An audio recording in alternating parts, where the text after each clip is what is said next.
வணக்கம். உள்ளது உள்ளபடி நிகழ்ச்சியை வழங்குவதற்காக ஹேமா ராகேஷ். இன்றைய நிகழ்ச்சியில் காரைக்குடி கழனிவாசல் பகுதியில் கிட்டத்தட்ட 1500 வீடுகள் மற்றும் 4000 வீட்டு மனைகள் குறிப்பிட்ட பகுதிகளில் பல்வேறு வீடுகளாக நிலங்களாக பிரிக்கப்பட்டிருக்கிறது. கடந்த 24 ஆண்டுகளாக அந்த பகுதியில் வீடு கட்டி பல ஆயிரக்கணக்கான மக்கள் வசித்து வருகிறார்கள். தற்பொழுது அந்த பகுதியில் 2009ஆம் ஆண்டு அந்த குறிப்பிட்ட ஒரு பகுதியில் பத்திரப்பதிவிற்கு தடை விதித்து மாவட்ட நிர்வாகம் உத்தரவு ஒன்றை பிறப்பித்திருக்கிறது. காரணம், அரசு புறம்போக்கு நிலங்களில் அவர்கள் வீடு கட்டியுள்ளதாகவும் அதற்காக அந்த பகுதியில் பத்திரப்பதிவிற்கு தடை விதிப்பதாகவும் மாவட்ட நிர்வாகம் அவர்களுக்கு தகவல் சொல்லியிருக்கிறது. ஆனால் அரசிடமிருந்து அந்த நிலத்தை தாங்கள் பணம் கொடுத்து வாங்கியதாகவும் அந்த குறிப்பிட்ட பகுதிக்கு வரி உட்பட பல்வேறு விதமான ரசீதுகள் தங்களிடத்தில் இருப்பதாகவும் அந்த பகுதி மக்கள் தெரிவித்திருக்கிறார்கள். மேலும் இது தொடர்பான ஒரு வழக்கு நீதிமன்றத்திலும் தாக்கல் செய்யப்பட்டிருக்கிறது. நீதிமன்ற உத்தரவும் வந்திருக்கிறது. அதில் இந்த குறிப்பிட்ட பகுதிக்கு மாவட்ட நிர்வாகம் விதித்த தடை உத்தரவு செல்லாது என்று நீதிமன்றம் தீர்ப்பு வழங்கிய பிறகும் கூட அந்த தடை ஆணையை இன்னும் நீக்கவில்லை என்று அந்த பகுதி மக்கள் புகார் தெரிவிக்கிறார்கள். அந்த கழனிவாசல் பகுதியில் மட்டும் கிட்டத்தட்ட ஆயிரக்கணக்கான மக்கள் அந்த பகுதிகளில் வசித்து வரக்கூடிய ஒரு சூழ்நிலையில் அந்த பகுதியில் பத்திரப்பதிவிற்கு தடை ஆணை பிறப்பிக்கப்பட்டிருப்பதால் அவர்கள் கட்டி வைத்திருக்கக்கூடிய வீடுகளை வைத்து வங்கியில் கடன் வாங்கக்கூடிய ஒரு சூழ்நிலை இல்லாமல் இருக்கிறது.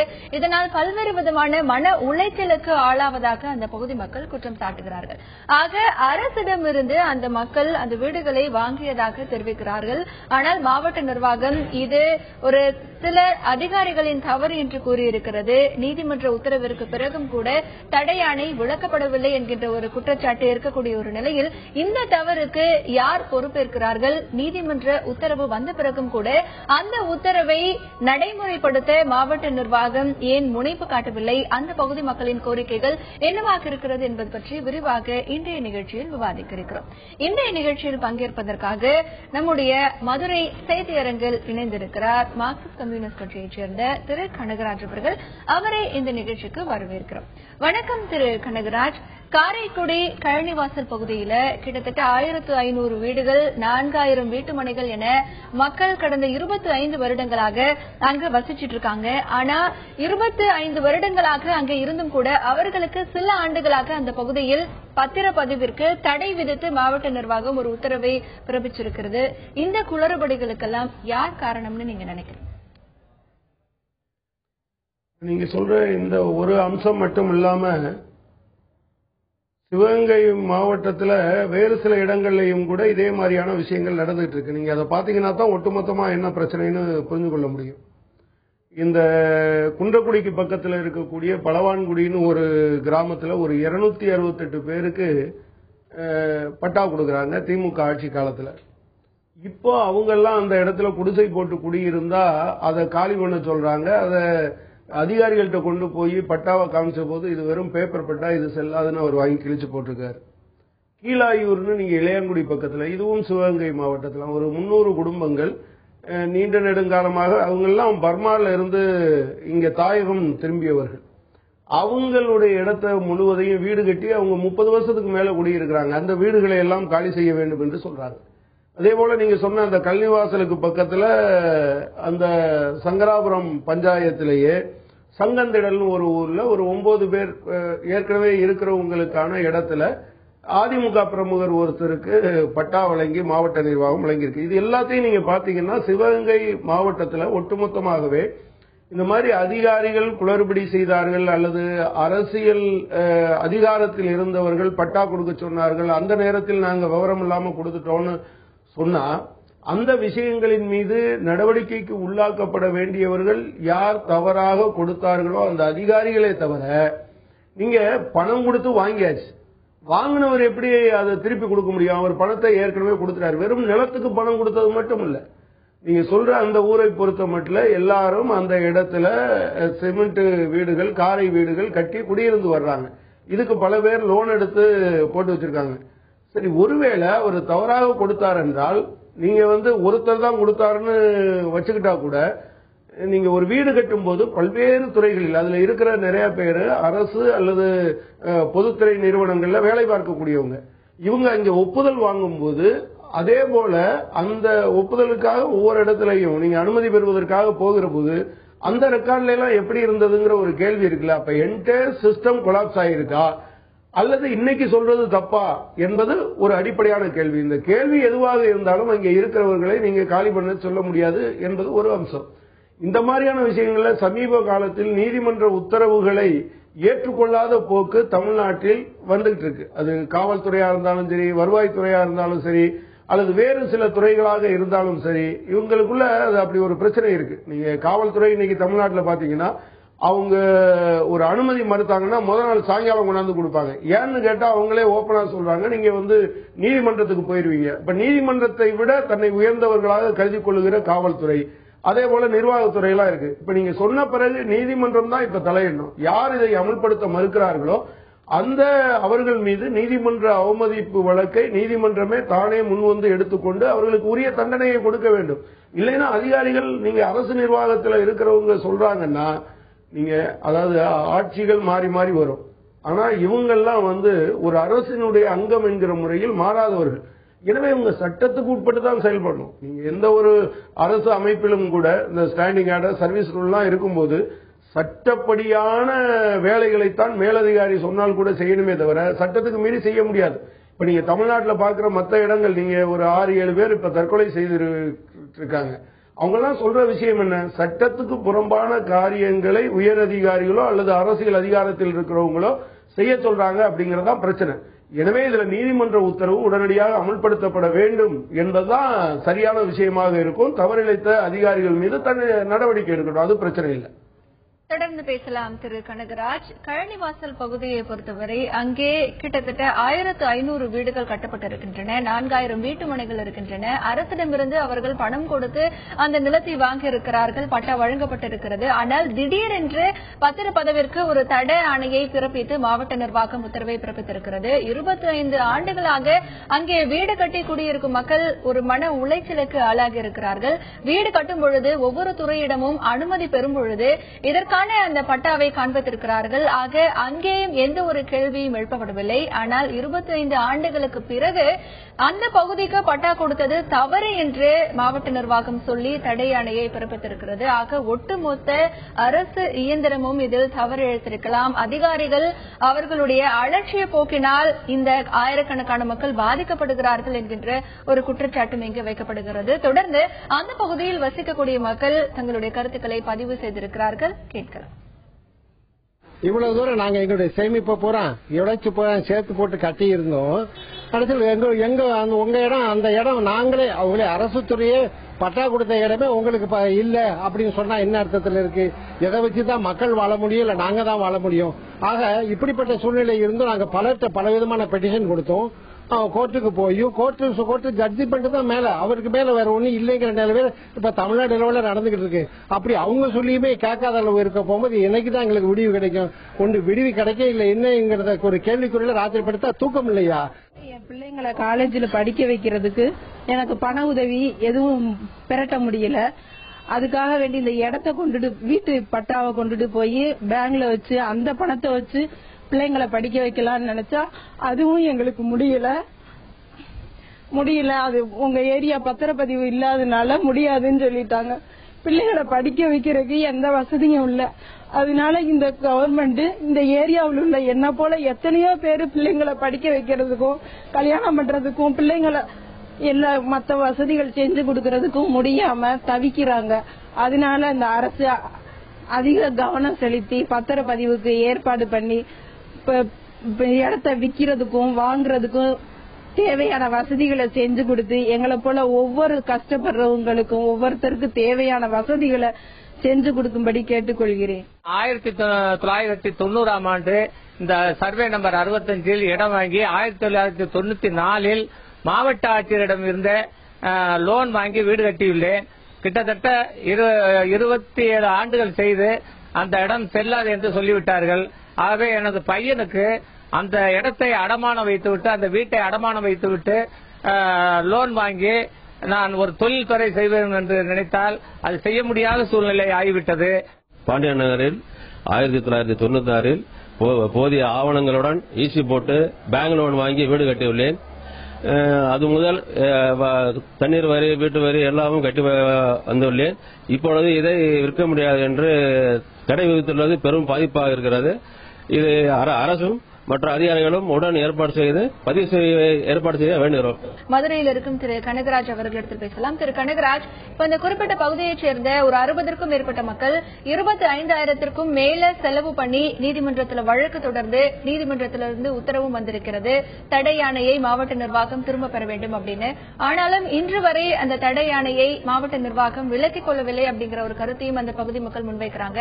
ஆக மாவட்ட நிர்வாகத்தினுடைய அலட்சிய போக்கு அப்படின்னு இதை எடுத்துக்கலாமா? அதான் நான் ஏற்கனவே சொன்னேன், ஒரு 3-4 இடங்கள் சொன்னேன், எல்லா இடத்துலயும் மாவட்ட நிர்வாகம் இது பண்ணுதுன்னு. இன்னொரு விஷயம் என்னன்னா, பத்திரப்பதிவுத்துறையினுடைய மேனுவல் இருக்கு. அந்த மேனுவல்ல இருக்கிறது படி நீங்க ஒருத்தர் ஒரு இடத்துல பத்திரப்பதிவு செய்ய முடியாதுன்னு மாவட்ட நிர்வாகம் தடை விதிக்க முடியுமான்னு எனக்கு தெரியல. ஒரு தூத்துக்குடி மாவட்டத்தில் தெய்வச்செயல்புரம் கிராமத்தில் ஒரு 915 ஏக்கர் நிலத்தை மோசடியா கிரயம் செஞ்சுட்டாங்கன்னு சொல்லி மாவட்ட ஆட்சித்தலைவர் அதுல பத்திரப்பதிவு செய்யக்கூடாது என்று ஒரு ஆணை விதிக்கிறார். ஆனா பத்திரப்பதிவுத்துறை அதிகாரிகள் அதை ஏற்கல. ஏன்னா நீங்க அப்படி எந்த இடத்துலயும் நீங்க சொல்ல முடியாது. எங்களை பொறுத்தளவுல ஈவன் ஒரு இடத்தை பற்றியான நம்பகத்தன்மை, அதை கொண்டு வர்ற ஆவணங்கள் நம்பகத்தன்மையுடையதா என்று பார்க்கறது கூட எங்க வேலை கிடையாது. அதை பார்க்க வேண்டிய அது அவங்க சிவில் கோர்ட்டு தான் அதை டிசைட் பண்ணணும்னு சொல்றாங்க. எனவே அங்க ஒரு விதமான நிலைப்பாடும் இங்க ஒரு விதமான நிலைப்பாடும் எப்படி எடுக்கிறாங்க? தமிழ்நாட்டில் எல்லா இடத்துலையும் அந்த மேனுவல் தானே எல்லாத்துக்கும் பொதுவா இருக்க முடியும். அதை எப்படி செய்யறாங்க அப்படின்னு தெரியல. இன்னொன்னு, அதிகாரி தவறு செய்து விட்டார் என்றால் அதற்கு பொறுப்பேற்க வேண்டியது அவருக்கு மேல யார் அதிகாரி இருந்தாரோ அவரு. இங்க நான் என்ன, இன்னைக்கு ஒவ்வொரு இடத்துலயும் நம்ம சான்றிதழ் வாங்க போறோம், வாங்க போகும்போது ஒரு அதிகாரி கொடுத்துடுறாரு, பின்னால அதுல ஏதோ ஒரு தவறு இருக்கிறதாக கண்டுபிடிக்கிறாங்கன்னு வச்சுக்கோங்க. நீங்க ஒவ்வொரு முறை அதிகாரி வரும்போதும் நான் போய் அவர்கிட்ட உங்களுடைய நம்பகத்தன்மைக்கு உங்களுடைய உயர் அதிகாரியை பேச சொல்லுங்கன்னு சொல்ல முடியுமா? ஈவன் நீங்க வரி கலெக்ட் பண்ண வராங்க, வேறு சில அரசாங்கத்துக்கு இடம் வாங்கின கடனை வசூலிக்க வராங்க, இந்த மாதிரியான விஷயத்துல எல்லாம் அப்படி பண்ண முடியாது. எனவே நீங்க முறப்பநாடு சார்பதிவாளர் அலுவலகத்திற்கு ஒன்றும் காரைக்குடி சார்பதிவாளர் அலுவலகத்துக்கு ஒன்றுமாக 2 வெவ்வேறு விதமான சட்டங்கள் இருக்க முடியாது. ரெண்டாவது, அதிகாரிகள்கிட்ட நான் கேட்க விரும்புறது, ஒரு தவறே நடந்துருச்சுன்னே வச்சுப்போமே, ஒரு அதிகாரி தப்பு பண்ணிட்டாரு, அதற்காக இவங்களை பொறுத்தவரை இவங்க ஜென்யூன் பயஸ், இவங்க பணத்தை கொடுத்திருக்காங்க, பணம் கொடுக்காம வாங்கல, யாரையும் மோசடி பண்ணல, ஒரு அதிகாரி இதை வாங்கலாம் என்று சொன்னதன் அடிப்படையில் அவங்க பண்றாங்க அப்படின்னு சொல்ற போது இவங்களுடைய, நீங்களே சொன்னது மாதிரி அவங்களுடைய சேமிப்பும் பணத்தையும் பிடுங்கிக் கொள்வதற்கான அதிகாரம் இல்லைங்கிறதுனாலதான் நீதிமன்றம் இப்படி ஒரு தீர்ப்பு கொடுக்குது. அதை எந்த அதிகாரி அதை அமல்படுத்தலையோ அவரை நீதிமன்றம் தண்டிப்பது என்பதுதான் சரியா இருக்கும். தொடர்ந்து பேசலாம் திரு கனகராஜ். அந்த பகுதி, அதாவது கழனிவாசல் பகுதியை பொறுத்த வரைக்கும் அரசு அதிகாரி சொன்னதின் பேரில் தான் அவர்கள் தங்களுடைய சேமிப்பு பணம் முழுவதையும் கொடுத்து இடம் வாங்கி வீடு கட்டி தற்பொழுது 25 வருடங்களாக அங்கே குடியிருக்கிறார்கள். மாவட்ட நிர்வாகம் ஒரு உத்தரவு பிறப்பித்தும் கூட மாவட்ட நிர்வாகம் தடை யானையை விலக்கிக் கொள்ளவில்லை என்பது அலட்சிய போக்காகவே கருதப்படுகிறது. இது ஒரு நீதிமன்ற அவமதிப்பு வழக்காக கூட எடுத்து செயல்படலாம் என்கின்ற ஒரு கருத்து இங்கே பதிவு செய்யப்படுகிறது.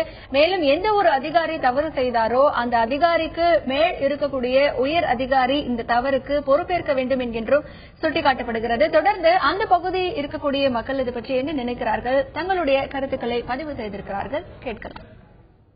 என் மகன் ஹார்ட் அட்டாக்ல இருந்து விட்டார். நான் ஒரு நிலம் வாங்கியிருக்கேன், 65 ஒரு நிலம் வாங்கியிருக்கேன். அது என் மனைவிக்கு கால் ஆபரேஷன், மூட்டு அறுவை சிகிச்சை செய்து இருக்கிறது.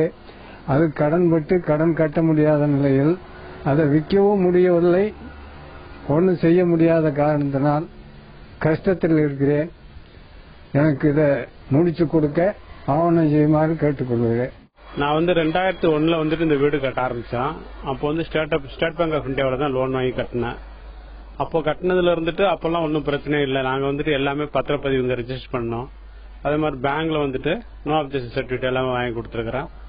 அப்படி வாங்கி கொடுக்கும்போது அவங்க லாயரு மற்றவங்க எல்லாமே செக் பண்ணிருக்கிறாங்க. செக் பண்ணிட்டு தான் அவங்க எங்களுக்கு லோனே பாஸ் பண்ணாங்க. இப்போ நான் லோனும் பாஸ் பண்ணதுக்கு அப்புறம் லோனையும் கட்டி முடிச்சு 2013 லோன் கட்டி முடிச்சிட்டேன். இப்போ வந்துட்டு இதை பத்திரம் பதிவு பண்ண முடியாது அப்படின்னு நிறுத்தி வச்சாங்கன்னாக்கா நாங்க எப்படி வந்துட்டு இதை வந்துட்டு எங்க ப்ராப்பர்ட்டி மற்ற இதுக்கெல்லாம் யூஸ் பண்றது? இது ஒரு ப்ராப்பர்ட்டி அப்படின்னு வச்சுதான் நாங்க வந்து லோன் வாங்கி வீடை கட்டி நாங்க குடியிருக்கிறோம். அப்படி குடியிருக்கும் போது இவங்க இந்த மாதிரி இது பத்திரம் பதிவு பண்ண முடியாது அப்படின்னு சொன்னாங்கன்னாக்கா நாங்க இந்த ப்ராப்பர்ட்டி வேற எந்த இதுக்குமே பயன்படுத்த முடியல. அப்படி பயன்படுத்த முடியாதனால எங்களுக்கு நிறைய லாஸ் ஆகுது. வெளிநாட்டுல கஷ்டப்பட்டு உழைச்சி இந்த இடத்த நான் வாங்கினேன். இன்னைக்கு இந்த இடம் எந்த பத்திரப்பதிவும் பண்ண முடியாத நிலைமையில இருக்குது. இப்ப இந்த இடம் எங்களுக்கு சொந்தமா இல்லையானே எங்களுக்கு சொல்ல முடியல. ரொம்ப அது மன உளைச்சலை உண்டாக்குது. என்னன்னு தெரியல. இதை பத்தி ஒரு சரியான முடிவு தெரியல. அன்னைக்கு வாங்கும்போது எல்லாம் அதிகாரிகள் முன்னாலே எல்லாம் நடவடிக்கைகள் கரெக்டா இருந்துதான் பத்திரப்பதிவு எல்லாம் செஞ்சது. ஆனா இன்னைக்கு அது ஒண்ணுமே இல்ல இது அப்படிங்கிற அளவுல தான் இப்ப இருந்துகிட்டு இருக்கு.